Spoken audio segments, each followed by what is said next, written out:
এমদাদুলের পরিবারের সম্পর্কে আমরা জানবো এই ভিডিওর মাধ্যমে। আপনারা সাথেই থাকুন। এমদাদুল, তোমরা কয় ভাই? দুই ভাই। তোমার নাম কি? অনন্ত পরে এমদা দুলাই। সম্মানিত দর্শকবৃন্দ, তার নামটাও বলতে পারতেছে না, তার নামটাও কেমন জানি পেছ পেকে যায়। তোমার আব্বার নাম কি? বাবার নাম তো মামুদ আলী। মোহাম্মদ আলী। তোমার আম্মুর নাম কি? ব্যবসা জানি না। তোমার মার নাম জানো না? তোমরা কয় ভাই? খুশি দুই ভাই আমরা। তোমার বড় ভাই কি করে? বড় ভাই সাইকেল চালায় বইতে হয়। না কি কিসের দোকানে বসে থাকে? এই ধর একটা দোকান আছে কম্পিউটার আছে। কম্পিউটার। হ্যাঁ কোথায় থাকে? ঢাকায়। ঢাকা কোন জায়গায়? এই অনেক দূরে থাকে।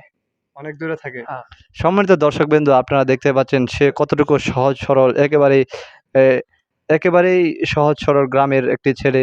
সে সেরকম ভাবেও কথা বলতে পারে না, এক্সপার্ট না।